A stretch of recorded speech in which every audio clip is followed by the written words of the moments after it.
नमस्कार। The middle class mistake में आपका बहुत बहुत स्वागत है। नमस्कार। तो आज हम संचित तकसली की किताब द ट्रूथ अबाउट इन्वेस्टिंग से एक बहुत ही आम आदत पर बात करने वाले हैं। हम चैप्टर 6 में हैं और बात हो रही है उस पल की जब कोई सलाहकार एक नया आइडिया देता है और निवेशक का सीधा जवाब होता है, अरे मुझे सब पता है, सोच के बताएंगे। ये तो लगभग हर मीटिंग में होता है। तो चलिए एक आम सा सीन सोचते हैं। एक निवेशक अपने सलाहकार के साथ बैठा है। सलाहकार शायद किसी नए इंटरनेशनल फंड या मान लीजिए एआई और रोबोटिक्स पर फोकस करने वाले किसी थीमेटिक फंड के बारे में बताता है। हाँ। और निवेशक का पहला रिएक्शन क्या होता है? अरे ये सब तो बहुत रिस्की होता है, मुझे पता है, कुछ और दिखाइए। बिल्कुल। और बस वहीं पर एक मौका हाथ से निकल जाता है ना। हाँ बिल्कुल। और यहाँ दिलचस्प बात यह है कि ये सिर्फ अहंकार नहीं है, इसके पीछे एक गहरा मनोवैज्ञानिक कारण भी है। अच्छा, वो क्या है? इसे कहते हैं कॉन्फर्मेशन बायस। कॉन्फर्मेशन बायस, ओके। मतलब हम उस जानकारी को ज्यादा तवज्जो देते हैं जो हमारे पुराने विश्वासों से मेल खाती है। तो जब सलाहकार कुछ नया बताता है तो निवेशक असल में सलाह नहीं बल्कि अपनी पुरानी सोच के लिए एक तरह से हामी ढूंढ रहा होता है। ओह, ये तो बहुत दिलचस्प है।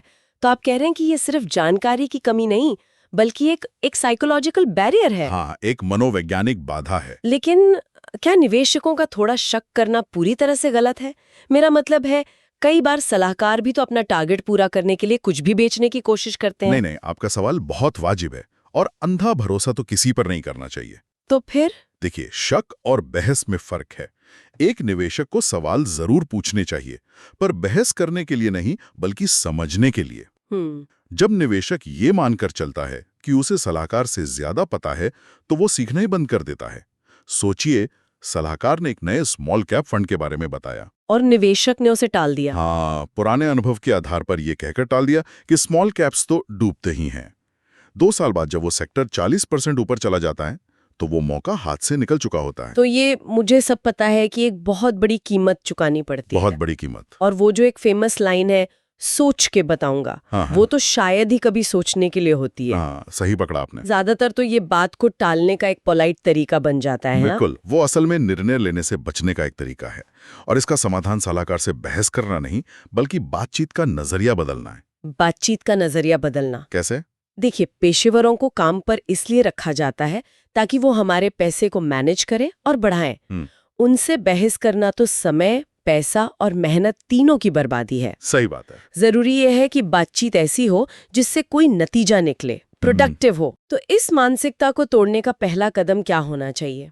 अगर बहस नहीं करनी तो एक निवेशक को अपने सलाहकार से किस तरह की बातचीत करनी चाहिए? बातचीत का फोकस स्कीम से हटाकर खुद पर लाना होगा। खुद पर? हाँ, बहस करने के बजाय निवेशक को खुद से कुछ जरूरी सवाल पूछने चाहिए, जैसे इस निवेश का असली मकसद क्या है? ठीक है। क्या मैं अपने सलाहकार की एक्सपर्टीज का सम्मान करता हूँ?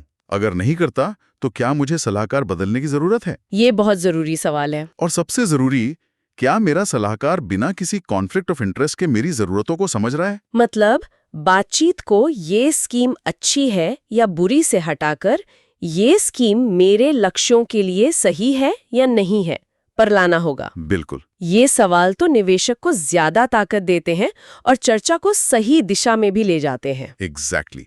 जब आप सही सवाल पूछते हैं तो आप ड्राइवर सीट पर आ जाते हैं। सही है। तो सलाहकार सिर्फ एक सेल्स पर्सन नहीं बल्कि आपकी वित्तीय यात्रा में एक पार्टनर बन जाता है। तो आज की चर्चा का सार ये है कि मुझे सब पता है वाला रवैया एक ऐसा मनोवैज्ञानिक जाल है जो हमें बेहतरीन अवसरों से दूर रख सकता है। सलाहकार की सुनने में ही समझदारी है, लेकिन इसका एक दूसरे पहलू भी तो है।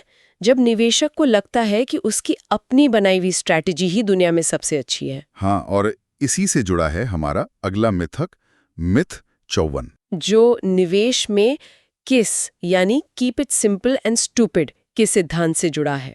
जी। तो अगला मिथक कहता है, मेरी डिजाइन की हुई स्ट्रैटेजी बेस्ट है, पैसा बनेगा। तो यहाँ हमारे श्रोताओं के लिए सोचने वाली बात यह है कि क्या अपनी ही बनाई जटिल रणनीति को सर्वश्रेष्ठ मानना और सादगी के सिद्धांत को नजरअंदाज करना बुद्धिमानी है? इस पर हम अगली बार बात करेंगे। बिल्कुल। हमारे साथ बने रहने के लिए धन्यवाद। जय गुरुदेव। जय गुरुदेव।